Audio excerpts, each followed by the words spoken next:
नमस्कार दोस्तों, कैसे हैं। आशा करता हूँ आप सभी अच्छे होंगे और आपकी जो यूपीएससी एग्जामिनेशन की प्रिपरेशन है वो फेयर चल रही होगी, जर्नी अच्छी चल रही होगी।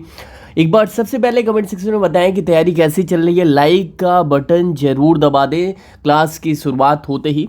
और आपकी पिछली कल की जो क्लास है वो नहीं हुई थी, व्हाट्सएप पर आपको इन्फॉर्म किया गया था। जो रीज़न था क्यों नहीं हुई थी क्लासेस, वो मैं अभी थोड़ा चर्चा इस पर करूँगा, डिस्कस करूँगा।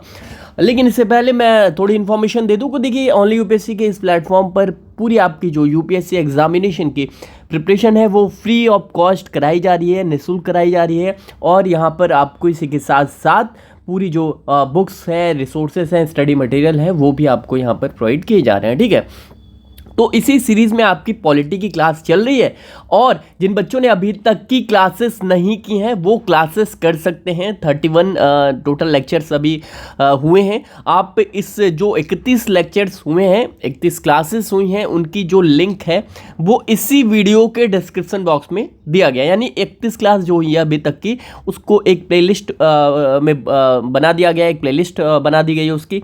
आप जाकर उस जो लिंक है प्लेलिस्ट की, इसी वीडियो के डिस्क्रिप्शन बॉक्स में जाकर आप देख सकते हैं। इकोनॉमी की भी 19 क्लासेस हुई हैं, आप वो भी देख सकते हैं इसी वीडियो के डिस्क्रिप्शन बॉक्स में, उसकी भी प्लेलिस्ट की लिंक है। चलिए, अब ज़्यादा समय ना लेकर आपकी क्लास की शुरुआत करते हैं। पूरी जो तैयारी है फ्री में कराई जा रही है, बिल्कुल निःशुल्क। और ये मान कर चलिए, मेरा दावा है कि अगर आप हमारा साथ देते हैं तो आप जिस तरह से पॉलिटी की क्लास आप देख रहे हो, पढ़ रहे हो, चीज़ें आपको समझ में आ रही हैं, वैसे ही आपकी जैसे इकोनॉमी भी समझ में आई और क्लासेस जो इकोनॉमी की होंगी, वैसे ही फर्दर सारी क्लासेस इसी तरीके से फिंगर पर होंगी आपके। और ये जो एग्जामिनेशन है, ये जो जर्नी है आपकी, वो इजी हो जाएगी। ठीक है, तो प्लीज़ आप सभी से रिक्वेस्ट है कि सपोर्ट किया करें आप सभी, और लाइक का बटन जरूर दबाएं, अधिक से अधिक कमेंट करें कि क्लास कैसी लग रही है। जो क्लास में पूछा जाए वो कमेंट में बताया करें। और इसी के साथ साथ जो आप चैनल को अगर आपने अभी तक सब्सक्राइब नहीं किया है तो आप सब्सक्राइब कर सकते हैं। बाकी कोई प्रॉब्लम आपको हो, परेशानी हो, तो आप हमें 9711411048 इस पर आप हमें व्हाट्सअप कर सकते हैं, व्हाट्सअप कॉल भी कर सकते हैं। क्लियर हो गई चीज़ें। चलिए, अब शुरू करते हैं आज की क्लास। देखिए, आज की क्लास शुरू करने से पहले मैं आप सभी से रिक्वेस्ट करता हूं कि ओनली यूपीएससी का ही एक दूसरा चैनल है शुभम मिश्रा के नाम से, ये मेरे नाम से ही ये चैनल है। ठीक है, ये चैनल जो है उस पर आज शाम तक एक वीडियो अपलोड की जाएगी जो यूपीएससी एग्ज़ाम के पॉइंट ऑफ व्यू से बहुत ज़रूरी है, बहुत ज़्यादा ये क्या आवश्यक हो जाएगी। वो आप देख सकते हैं। शुभम मिश्रा वाले चैनल की जो लिंक है वो भी इसी वीडियो के डिस्क्रिप्शन बॉक्स में दिया गया है। इसे ज़रूर जाकर सब्सक्राइब कर लें अगर अभी तक आपने सब्सक्राइब नहीं किया है। ठीक है, और शाम में आपको एक वीडियो देखने को मिलेगी। जो लिंक है इस चैनल की, शुभम मिश्रा वाले चैनल की, मेरी नाम से ये चैनल है, तो इसकी लिंक इसी वीडियो डिस्क्रिप्शन बॉक्स में दिया गया है, जाकर आप उसे सब्सक्राइब कर ले। चलिए, अब ज़्यादा समय ना लेकर शुरू करते हैं आज की क्लास। देखिए, सबसे पहले कमेंट में बताएं कि लास्ट क्लास में आपने क्या पढ़ा, क्या देखा।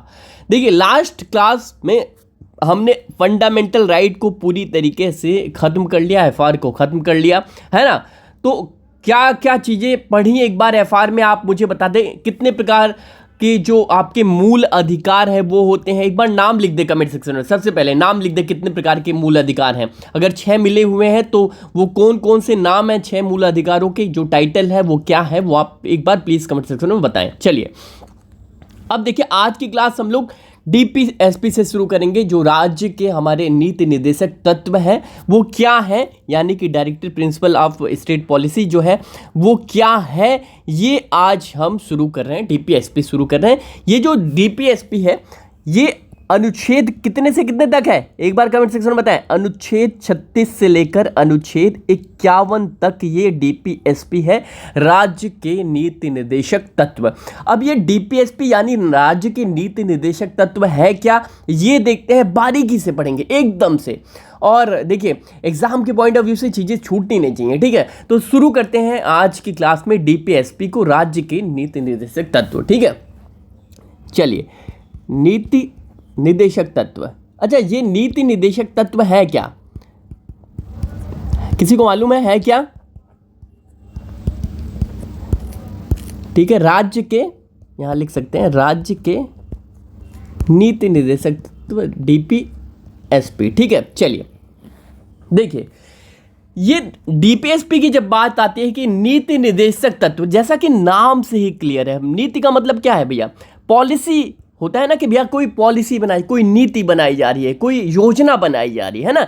तो जो राज्य है यानी कि हमारा जो देश है, राज्य मतलब देश होता है ना, जो हमारा देश है वो क्या है, उसकी क्या नीतियां होंगी, ठीक है, उसकी क्या नीतियां होंगी, उसकी क्या पॉलिसीज होंगी, किस पर वो राज्य काम करेगा, इसका जो पूरा ब्यौरा है, पूरा जो आप ये कह सकते हैं जानकारी है, इन्फॉर्मेशन है, वो यहाँ पर राज्य के नीति निर्देशक तत्व में क्या है दी गई हैं चीज़ें, ठीक है। अब देखिए यहाँ पर क्या है, ये जो डीपीएसपी है राज्य के नीति निर्देशक तत्व है, यहाँ पर क्या है भैया, यहाँ पर ये दिया गया है कि जो हमारी सरकार है ना, वो कैसे काम करेगी, उसका जो नैतिक मार्गदर्शन है, ठीक है, यानी कि किस रोड मैप पर सरकार को चलना है, ठीक है, क्या क्या आदर्श योजनाएं सरकार को बनानी है, उन सभी चीज़ों का जो जिक्र है वो राज्य के नीति निर्देशक तत्व यानी कि आर्टिकल 36 से लेकर और 51 तक ये पूरा यहाँ पर दिया गया है। क्लियर हो गया मामला। तो भैया क्या है यहाँ पर 36 से 51 में क्या है, राज्य के नीति निर्देशक तत्वों में यहाँ पे ये दिया गया है कि भैया सरकार का नैतिक मार्गदर्शन करता है। ये क्या है, ये जो डीपीएसपी है, डीपीएसपी मतलब वही समझिए राज्य के नीति निर्देशक तत्व, ठीक है, इंग्लिश में वही बोलते हैं directive principle of state policy, ठीक है। तो ये क्या है भैया, ये राज्य के नीति निर्देशक तत्व हम क्या कह सकते हैं कि भैया ये क्या करते हैं, ये सरकार का नैतिक क्या कर सकते हैं, करते हैं नैतिक मार्गदर्शन करते हैं, ठीक है। नैतिक मार्गदर्शन मतलब समझ रहे हैं ना आप कि जो सरकार को चलना कैसे है, एक रास्ता दिखाते हैं, ठीक है, मोरल वाला मामला है ना, कि एथिकल वाला मामला है, ऐसा नहीं कि सरकार कुछ भी कर देगी और मतलब एक आदर्श स्थिति यहाँ पर बनाने की कोशिश की गई है, बताने की कोशिश की गई है, ठीक है।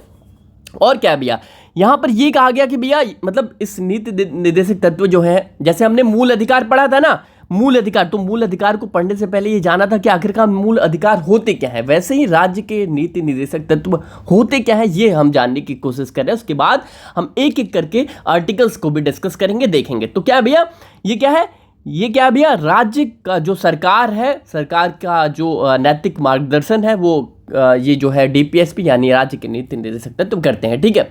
अब देश के लिए नीतियां तैयार जो हमारी सरकार करती है ना, मैंने वही बताया, देश के लिए क्या नीतियां तैयार करती है ना सरकार, तो नीतियां कैसे बनानी है वही मार्गदर्शन जो है क्या करता है, ये डीपीएसपी करता है, ठीक है। और भारत को जो कल्याणकारी राज्य कैसे बनाना है, जो ठीक है वेलफेयर स्टेट वाला मामला है कि भैया भारत को क्या है, भारत को कल्याणकारी राज्य यानी कि वेलफेयर स्टेट है ना, ये जो वेलफेयर स्टेट की बात आती है, ये वेलफेयर स्टेट कैसे बनाना है, कल्याणकारी राज्य कैसे बनाना है, इसका क्या है भैया, इसका भी जिक्र, इसका भी ये कह सकते हैं कि उल्लेख नीति निर्देशक तत्व हमारे करते हैं, ठीक है। तो बात समझ में आ रही है ना चीजें कि नीति निर्देशक तत्व है क्या, ठीक है, ये बात समझ में आ रही है। अब अभी हम देखेंगे कि अच्छा ये जो है ये किस भाग में दिया गया है, संविधान के किस भाग में दिया गया है, एक बार बताएं आप कि ये जो डीपीएसपी है ये संविधान के किस भाग में दिया गया है। भाग 4 है ये, ठीक है, ये क्या है, भाग 4 है। भाग 1 हमने क्या देखा था, भाग 1 शुरुआत में जब क्लास शुरू की थी तो भाग 1 में क्या था, भाग 1 में किस आर्टिकल से किस आर्टिकल तक है भैया, किस अनुच्छेद से किस अनुच्छेद तक है, एक बार कमेंट सेक्शन में बताएं। सभी लोग प्लीज एक बार कमेंट में जरूर बताया करें, जो चीजें पूछी जाती हैं कृपया शांत ना रहा करें, मैं बार बार कहता हूं कमेंट सेक्शन में अपनी मौजूदगी दर्ज कराया करें, ठीक है। तो भैया भाग 1 में क्या है, किस अनुच्छेद से किस अनुच्छेद तक है, अनुच्छेद 1 से लेकर 4 तक, ये क्या है, अनुच्छेद 1 2 3 4, ये चारों जो अनुच्छेद है वो भाग 1 में आते हैं। ऐसे ही भाग 2 में क्या है भैया, भाग 2 में क्या है, भाग 2 में अनुच्छेद कितने से कितने तक है, अनुच्छेद 5 से लेकर 11 तक भाग 2 में था, है ना।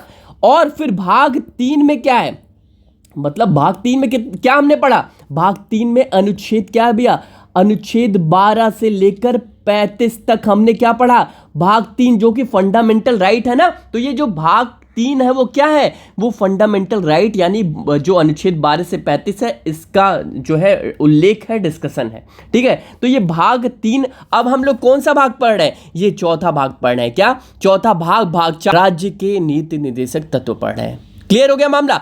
तो भैया अब ये भाग 4 में आता है और भाग 4 में नीति निर्देशक तत्व का मामला क्या है, किस हिसाब से है, वो हम लोग यहाँ पर देखने जा रहे हैं। ठीक है, अब देखिए ये सारी चीजें तो हमने क्या की, हमने देखी कि भैया मतलब 12 से 35 तक तो मूल अधिकार है। अब 36 से 51 अनुच्छेद 36 से अनुच्छेद 51 तक जितने भी अनुच्छेद दिए गए हैं वो डीपीएसपी में आते हैं। क्लियर हो गया मामला। चलिए देखिए, मैं बार बार चीज़ों को रिपीट करता हूं ताकि आपको चीज़ें याद हो जाएं।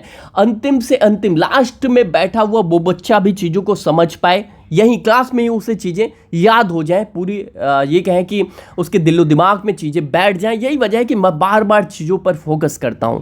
ठीक है, और एक बार प्लीज़ बताएं पढ़ाने का तरीका कैसा है, एक बार प्लीज़ कमेंट सेक्शन में बताएं। और जो आंसर से रिलेटेड बातें हैं, जो आपने आंसर लिख कर दिया था, फंडामेंटल राइट से आपसे क्वेश्चन पूछा गया था, उसका जो आंसर है वो आपको 8 to 10 डेज यानी 8 से 10 दिनों में आपको उसका जो इवैल्यूएशन है कॉपी का वो आपको मिल जाएगा। असेसमेंट जो मामला था वो आपको यहाँ पर 8 से 10 दिनों में आपकी कॉपी चेक होकर आपको मिल जाएगी। ठीक है, चलिए जिन बच्चों ने भेजा है आंसर लिखकर, चलिए अब देखते हैं कि ये जो नीति निर्देशक तत्व है इसकी उत्पत्ति कैसे हुई, मतलब ऐतिहासिक मामला क्या है, कैसे ये बनाया गया। ठीक है, अब क्या देखते हैं, शुरुआत करते हैं भैया। जो नीति निर्देशक तत्व है क्या है भैया, नीति निर्देशक तत्वों को ये कह सकते हैं इसका हिस्टोरिकल बैकग्राउंड क्या है ये देखते हैं। क्या है निर्देशक, अच्छा शुरुआत में मैं लिख रहा हूँ नीति निर्देशक तत्व, बाद में इसको क्या कर दूंगा मैं डीपीएसपी बार बार लिखूंगा। ठीक है, तो आप समझ जाना, जहाँ डीपीएसपी लिख रहा हूँ वहाँ यही मतलब आप समझना। ठीक है, अब ये जो नीति निर्देशक तत्वों का क्या है भैया, का ऐतिहासिक उत्पत्ति कैसे हुई कह सकते हैं। उत्पत्ति मतलब कैसे ये नीति निर्देशक तत्व है वो बने कैसे, संविधान में जब बनाया जा रहा था हमारा संविधान तो ये बनाए कैसे गए, ये अब हम लोग देखते हैं। ठीक है, देखिए सबसे पहले देखिए हम ये देखते हैं कि आर्टिकल, ये जो नीति निर्देशक तत्व है, देखिए जब हमारी संविधान सभा बैठी थी, संविधान निर्माण कर रही थी, संविधान बना रही थी, तो भैया ये जो संविधान जब बन रहा था उस टाइम, तो संविधान सभा के द्वारा जो प्रस्तावित जो मूल अधिकार थे, ठीक है, मूल अधिकारों को 2 भागों में बांट दिया गया था। जो हमने देखा था ना भैया, हमने क्या देखा कि आर्टिकल 12 से लेकर ये 35 तक मूल अधिकार हमने पढ़ा, लेकिन जब ये मूल अधिकार बनाया जा रहा था तो इन मूल अधिकारों को हमारी जो संविधान सभा थी, जो सभा बना रही थी संविधान को, उन्होंने क्या किया, उन्होंने ये मूल अधिकार को 2 भाग में विभाजित कर दिया। 2 भाग में, किस किस 2 भाग में विभाजित कर दिया, बांट दिया, भाग 3 और भाग 4 में। ठीक है, किसमें बांट दिया, भाग 3 और भाग 4 में। बात समझिएगा, भाग 3 में शामिल अधिकार जो हमें मिले हैं, बात को समझिएगा, भाग 3 में जो अधिकार में भाग 3 में क्या क्या है भैया, वही 12 से लेकर 36 तक जो हमें 35 तक जो हमें अधिकार मिले हैं वो क्या है, ये मूल अधिकार है ना। और भाग 4 क्या है भैया, भाग 4 ये हमारा 36 से लेकर 51 तक अनुच्छेद। तो ये 2 भागों में हमारा जो मूल अधिकार था वो 2 भागों में था। ठीक है, एक तो भाग ये भाग 3 और ये भाग 4। अब ये जो हमें मूल अधिकार मिले हैं, जिन्हें मूल अधिकार के नाम से जानते हैं, वो तो भाग 3 था, और असल में ये भी एक प्रकार का मूल अधिकार ही था। ठीक है, जिसे हम नीति निर्देशक तत्वों के नाम से जानते हैं। ठीक है, मतलब ये मूल अधिकार तो नहीं है, लेकिन इसे 2 भागों में पहले जब संविधान सभा बैठी थी, बना रही थी हमारे संविधान को, तो शुरुआत में ये क्या किया कि ऐसा था कि भैया ये भी बहुत ज़्यादा, इसका भी इम्पोर्टेंस है, ऐसा मत समझिएगा कि मूल, मैं इसलिए ये बता रहा हूँ कि ये जो मूल अधिकार हैं ये भी एक प्रकार का मूल अधिकार ही है।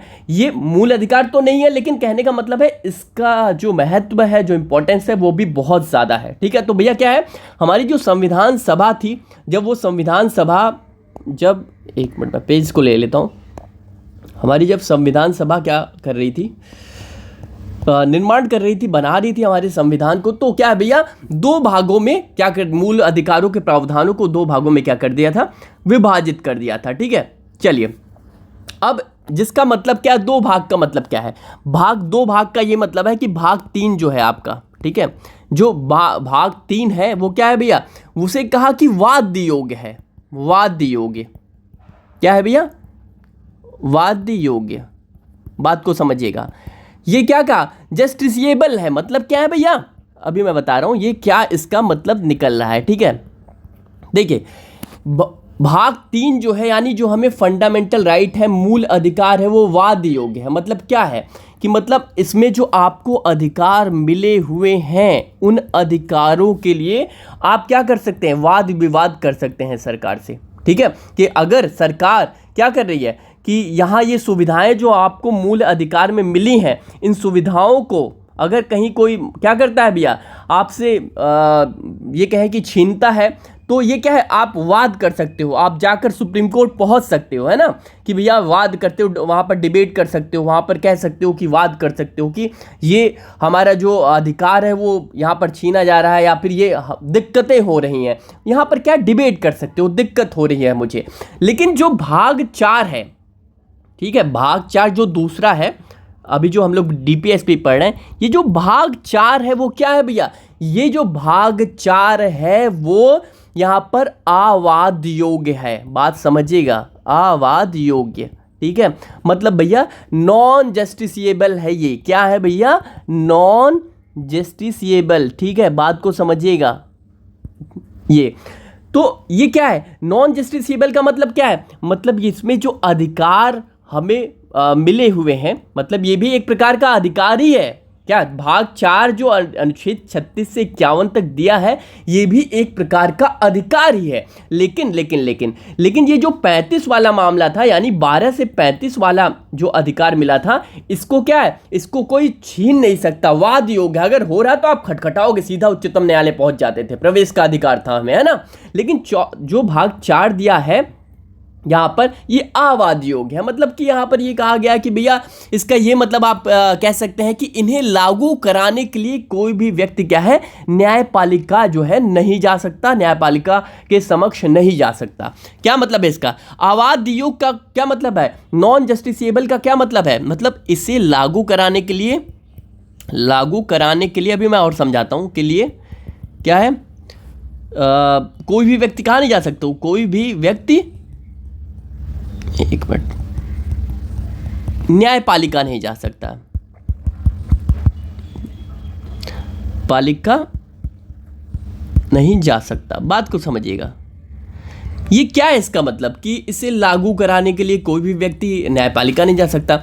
जैसे हमारे जो मूल अधिकार हमें मिले हुए हैं ना, इन मूल अधिकारों का हनन हो रहा है कहीं, या फिर कहीं सही ढंग से मूल अधिकार लागू नहीं हो रहे हैं, तो हमें सीधा 32 के तहत, अनुच्छेद 32 और 226 के तहत, 32 के तहत सीधा सुप्रीम कोर्ट जाते थे, और 226 के तहत हम सीधा कहाँ जा सकते हैं, हाई कोर्ट जा सकते हैं, है ना। तो भैया ये क्या है, यहाँ पर हमें ये अधिकार मिले हुए हैं। ठीक है, तो ये अधिकार जब हमें मिले हुए हैं, तो यहाँ पर तो मिले हुए थे सीधा पहुँच, लेकिन ये जो हमें यहाँ पर भाग 4 में, यहाँ पर अनुच्छेद 36 से 51 जो राज्य के नीति निर्देशक तत्व है, इसे लागू कराने के लिए, जो 36 से 51 तक जो अनुच्छेद है, इसे लागू कराने के लिए आप न्यायपालिका नहीं जा सकते। क्लियर है मामला। तो ये क्या है, ये सिर्फ जो DPSP है, यानी राज्य के जो नीति निर्देशक तत्व हैं, जो DPSP है, वो क्या है भैया, वो ये है कि भैया यहाँ पर क्या है, यहाँ राज्य का सिर्फ कर्तव्य होगा। मतलब इसमें जो अधिकार दिए गए हैं 36 से 51 तक जो चीज़ें दी गई हैं, यहाँ पर कहा गया है कि राज्य इसे क्या है, राज्य इसे लागू कराने के लिए क्या करेगा, इसे लागू कराने के लिए क्या करेगा, नीतियों का निर्माण करेगा। ठीक है, नीतियों का निर्माण करेगा, मतलब बात को समझिएगा, निर्माण करेगा, बात को समझिएगा। मतलब इसके लिए आप ऐसा नहीं कह सकते कि सरकार ये लागू नहीं करा रही है तो हम सुप्रीम कोर्ट पहुंच गए, नहीं, ऐसा नहीं है। ये राज्य के ऊपर निर्भर करता है, और राज्य एक आदर्श स्थिति बनाने के लिए राज्य को मतलब आप फोर्स नहीं कर सकते, इस आप इनडायरेक्ट वे में कह सकते हो। इसीलिए ये क्या है, ये नॉन जस्टिसिएबल है, अवाद योग्य है। ठीक है, आप वाद विवाद इस पे नहीं कर सकते हो। लेकिन ये वाला मामला जहां हमने पढ़ा मूल अधिकार, ये तो जीवन वाला मामला है, यहां पर आप सीधा पहुंच सकते हो, खटखटा सकते हो दरवाजा, ठीक है। तो ये अंतर क्या है, मूल अधिकार और हमारे डीपीएसपी राज्य के नीति निर्देशक तत्वों में है। चीजें समझ में आ रही हैं तो प्लीज एक बार कमेंट सेक्शन में बताएं, एक बार आप कमेंट सेक्शन में बताएं कि क्या है भैया, चीजें समझ में आ रही हैं, ठीक है। चलिए अब देखते हैं। देखिए ये तो समझ लिया ना, जो मैंने अभी पढ़ाया आपको, चीज़ें समझाने की कोशिश की, उसे आप प्लीज़ नोट डाउन कर ले। तो क्या है भैया, डीपीएसपी की अगर हम बात करें, अगर हम डीपीएसपी की बात करें तो हम क्या कह सकते हैं, डीपीएसपी यानी कि राज्य के नीति निर्देशक तत्व, ठीक है। आप हेडिंग लिख देना, मैं शॉर्ट में डीपीएसपी लिख रहा हूँ, ठीक है। तो अच्छा, अगर आप हिंदी मीडियम से हैं तो डीपीएसपी ना मतलब अपने नोट्स में तो लिख लें, लेकिन अगर आप कहीं ये लिख रहे हो, कहीं आंसर लिख रहे हो या फिर, तो डीपीएसपी ऐसे यूज ना करें, ठीक है। हिंदी मीडियम से हैं तो हिंदी का प्रयोग आप करें, और कहीं मान लेते हैं आप डीपीएसपी ऐसे लिखना है तो आप ऐसे लिख दो डीपीएसपी, ठीक है, ऐसे लिख दो डीपीएसपी, ठीक है। तो ये क्या है, इस तरह से आप लिख सकते हो, ठीक है। चलिए अब तो ये देखिए, डीपीएसपी हमने क्या पढ़ा, हमने ये देखा कि भैया जो संविधान सभा के द्वारा क्या था, प्रस्तावित जो मूल अधिकार थे उन्हें दो भागों में बांटा गया है ना, दो भागों में बांटा गया, वही भाग 3 और भाग 4। भाग 3 जो है वो वाद्य योग्य है, और भाग 4 जो है वो आपका अवाद्य योग्य है, यानी नॉन जस्टिसिएबल है, और यहाँ के इसके लिए आप सुप्रीम कोर्ट नहीं जा सकते। क्लियर है मामला। चलिए अब ये जो जैसे उज्ज्वला योजना हो गई, आपकी मनरेगा हो गया, ये सब क्या है, ये सब नीतियां हैं, पॉलिसी है ना। उज्ज्वला योजना, सरकार एक उज्ज्वला योजना लेकर आई या मनरेगा लेकर आई, ये सब क्या है, ये सब नीतियां हैं, सरकार नीति बना रही है। अब आप सरकार जितनी नीतियां बना रही हैं, सरकार को आप ये फोर्स नहीं करोगे कि भैया ये नीति बनाओ, ये पॉलिसी, सरकार अपने विवेक से, अपनी सोच समझ से क्या है नीतियां बनाएगी, ठीक है। तो इसके लिए क्या आप फोर्स नहीं करोगे। तो ये जो डीपीएसपी है, यानी कि जो राज्य के नीति निर्देशक तत्व हैं, इसको क्या है, इसको ये सरकार की विवेक के ऊपर है, सरकार को ये सलाह दी जाती है, सरकार को ये मार्गदर्शन देता है, एक रोड मैप बता देता है कि आदर्श ऐसा बनाओ भैया, ये बहुत अच्छी चीज़ है, विवेक पर यहाँ पर काम लिया जाता है। तो क्या है भैया, ये सारी चीज़ें आपको समझ में आ रही हैं। तो ये इस प्रकार से कुछ क्या है, हमारा नीति निर्देशक तत्व है, ठीक है। अब देखिए, ये नीति निर्देशक तत्वों को तो हमने देख लिया कि क्या है। अब मामला ये आता है कि ये जो नीति निर्देशक तत्व है, ये क्या है, ये शासन के मूलभूत आधार हैं। क्या है, अभी मैं समझाता हूँ इसका क्या मतलब है। चलिए, नीति निर्देशक तत्व क्या है, या फिर ये निर्देशक तत्व हम कह सकते हैं, ये निर्देशक तत्व शासन के मूलभूत आधार हैं। क्या मतलब है इसका, ये फंडामेंटल्स ऑफ गवर्नमेंट है। क्या भैया, फंडामेंटल्स ऑफ गवर्नमेंट। क्या है इसका मतलब ये है कि सरकार, ये क्या है, ये फंडामेंटल राइट किसका है, ये सरकार का फंडामेंटल। हमने अपना फंडामेंटल राइट देखा ना, मूल मतलब हमने अपना मूल अधिकार देखा ना, कि हम इसके लिए सीधा सुप्रीम कोर्ट जा सकते थे अगर मूल अधिकार हनन हो रहा है। तो ये क्या, डीपीएसपी जो है वो सरकार का फंडामेंटल है, ठीक है। कहने का मतलब है, इसको लागू कराने के लिए आप क्या है, आप न्यायपालिका नहीं जा सकते, न्यायपालिका में नहीं जा सकते। ये कहाँ है, आर्टिकल 37 में इसका सीधा सीधा जिक्र किया गया है। ये सीधा सीधा आर्टिकल 37 अनुच्छेद 37 कहता है कि भैया जो निर्देशक तत्व है शासन के मूलभूत आधार है, इसको लागू कराने के लिए कोई व्यक्ति न्यायपालिका में नहीं जा सकता। ऐसे ही लिख लें, ये निर्देशक तत्व शासन के मूलभूत आधार है, और क्या है, जिसको लागू कराने के लिए कोई भी व्यक्ति न्यायपालिका में नहीं जा सकता। इसको नोट डाउन कर लें, आर्टिकल 37 अनुच्छेद 37 सीधा सीधा यही कहता है, ठीक है। अब आप सोच रहे होंगे कि सर ये सीधा आपने अनुच्छेद 37 पर जंप कर दिया, 36 नहीं बताया। आप ये समझ रहे होंगे, देखिए 36 में अभी हम लोग क्या है, अभी हम लोग सीधा सीधा एक बार डीपीएसपी देख रहे हैं। राज्य के जो नीति निर्देशक तत्व है वो है क्या, क्या क्या सुविधाएं दी गई, क्या जिक्र किया गया, इसको हम मोटे तौर पर अभी पूरा देखेंगे कि मर्म क्या है डीपीएसपी का। उसके बाद अब देखिए, उसके बाद हम लोग एक एक करके थोड़ा सा डिस्कस कर देंगे कि 36 में क्या है, 37 में क्या है, 38 में क्या है, वो चीज़ें आपको समझ में आ जाएंगी, ठीक है। तो ये अभी क्या है, 37 है। अब 36 में क्या है, अभी मैं जब पढ़ाऊंगा तो 36-37 को फिर से डिस्कस करूंगा ब्रीफ में। लेकिन 36 में क्या है, राज्य के बारे में दिया गया है, राज्य की थोड़ा सा आप ये कहें डिफाइन किया गया है। तो अभी हम आगे देखेंगे कि क्या किस हिसाब से है, ठीक है। चलिए, तो 37 में इसे आप नोट डाउन कर लें। आर्टिकल 37 में इसका सीधा सीधा जिक्र है, सीधा सीधा इसका उल्लेख किया गया है, ठीक है। अब देखिए यहाँ पे जो संविधान निर्माताओं ने भाग 3 से अलग जो भाग हमारा 4 बनाया है, यानी निर्देशक तत्वों का जो निर्माण किया है, इसलिए किया भैया, ये जो डीपीएसपी है वो इसलिए बनाया, यानी जो हमारा डीपीएसपी, ठीक है, यानी निर्देशक तत्व जो है वो हमारे इसलिए बनाए गए पैच। चलिए अब देखिए यहाँ पर आगे जब हमारे जो संविधान निर्माता थे, ठीक है, जो संविधान बना रहे थे, ठीक है, तो ये लोग जो संविधान बना रहे थे उन्होंने भाग 3 और ये जो भाग 4 है ना, भाग 3 और भाग 4 है, इनको अलग क्यों कर दिया, ठीक है। इनको अलग क्यों किया, इसके पीछे रीज़न है, इसके पीछे क्या है, ये कह सकते हैं कि एक सॉलिड रीज़न था आप, ठीक है। तो क्या वो रीज़न है, क्या कारण है, वो हम देखने की कोशिश करें। देखिए भाग 3 और 4 को अलग इसलिए किया कि स्वतंत्रता, जैसे हम जब हमें भारत जब आज़ाद हुआ, हमें स्वतंत्रता मिली, हमें फ्रीडम वाला मामला हमारे पास आया, तो उस समय जब स्वतंत्रता मिली तो हमारे भारत के पास वित्तीय संसाधनों का अभाव था। क्या था भैया, वित्तीय संसाधनों का क्या था भैया, संसाधनों का अभाव था, अभाव था, ठीक है। एक मिनट, हैंडराइटिंग थोड़ा सा यहाँ पर आपको समझ में नहीं आए तो इसलिए मैं आपको ये बोलता हूँ, बार बार बोलकर यहाँ पर समझाता हूँ, इससे आप नोट डाउन किया करें, ठीक है। तो यहाँ पर क्या भैया, वित्तीय संसाधनों का क्या था, अभाव था, ठीक है।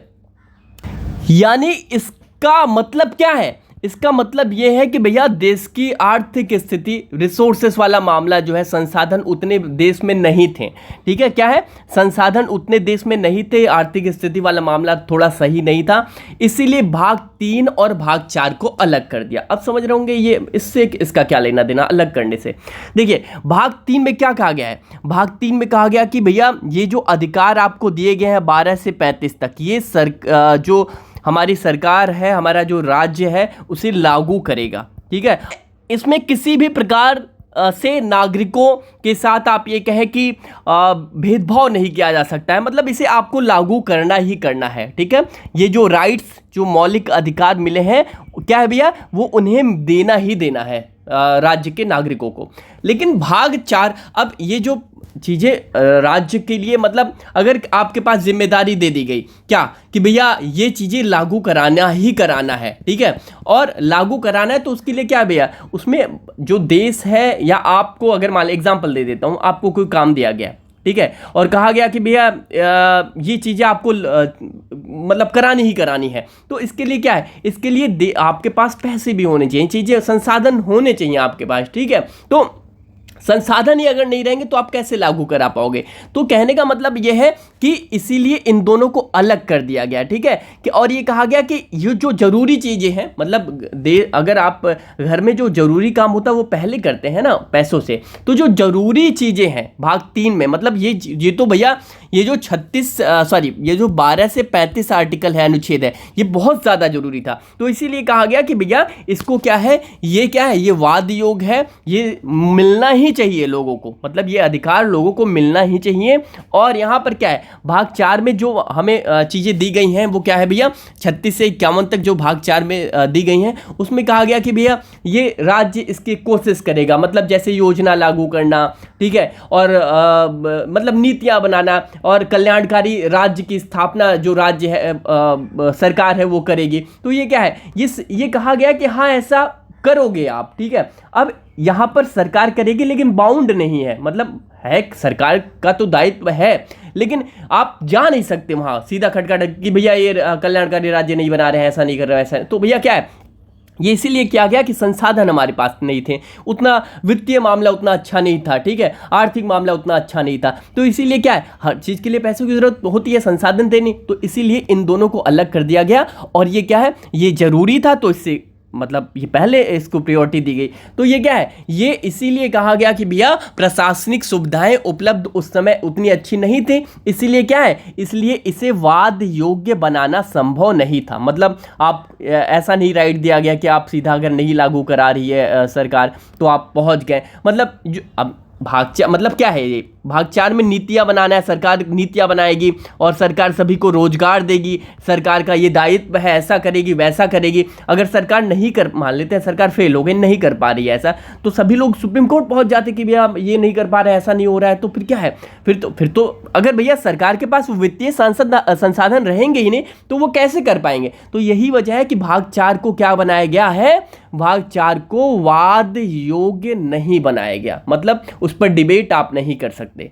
क्लियर मामला है, वो अवाद योग्य है। क्या है, अवाद योग्य है, ठीक है। इसीलिए सरकार क्या है, सरकार ऐसा आदर्श क्या है, ऐसी आदर्श परिस्थिति का निर्माण करेगी ये, लेकिन सरकार इसके लिए क्या है, आप फोर्स नहीं कर सकते। क्लियर हो गया मामला। तो ये क्या है, अगर चीजें समझ में आ रही हैं तो प्लीज एक बार कमेंट सेक्शन में आप बताएं कि चीजें आपको समझ में आ रही हैं, प्लीज एक बार सबसे पहले बताएं। चलिए अब देखते हैं कि ये जो नीति निर्देशक तत्व है उनके प्रकार क्या है, क्या है उनके प्रकार क्या है। तो अब ये नीति निर्देशक तत्व के प्रकार को समझने से पहले आप सभी से रिक्वेस्ट है कि क्लासेस कैसी लग रही हैं वो प्लीज़ एक बार कमेंट सेक्शन में बताएं, और ये जो प्रकार है, ये टाइप्स हैं, आगे की क्लासेस में हम फर्दर पढ़ेंगे। आप लोग एक बार थोड़ा सा, अगर आपके पास कहीं रिसोर्सेस हैं, बुक्स हैं, तो आप उसमें भी थोड़ा सा देखें कि क्या है ये डीपीएसपी, या गूगल पे आप सर्च करें, ठीक है। आपका ये होमवर्क है। अब मैं जो है अगली क्लास में आपको ये बताऊंगा कि कितने टाइप्स, ये कितने प्रकार के हैं निर्देशक तत्व जो मिले हुए हैं, वो कितने प्रकार के हैं, राज्य का क्या कर्तव्य है, क्या क्या अधिकार मिले हुए हैं, सरकार के शासन की नीतियाँ क्या होनी चाहिए, जो सरकार शासन करते वक्त मतलब ध्यान देना चाहिए, मतलब नीतियाँ बनाते हुए, ये सारी चीज़ें वो आगे हम अब पढ़ेंगे। एक बार प्लीज़, मैं बार बार कह रहा हूँ, इस वीडियो को अपने दोस्तों तक भी शेयर किया करें, ठीक है। अपने दोस्तों तक शेयर किया करें, और टेलीग्राम पर शेयर किया करें, व्हाट्सएप पे शेयर किया करें, और फेसबुक यूज करें तो इस लिंक को, आप इस लिंक को क्लिक करके इस लिंक को अदर प्लेटफॉर्म पे भी शेयर किया करें, ताकि और बच्चे भी इससे कनेक्ट हो सकें। चलिए आज की क्लास में इतना ही, बहुत बहुत धन्यवाद।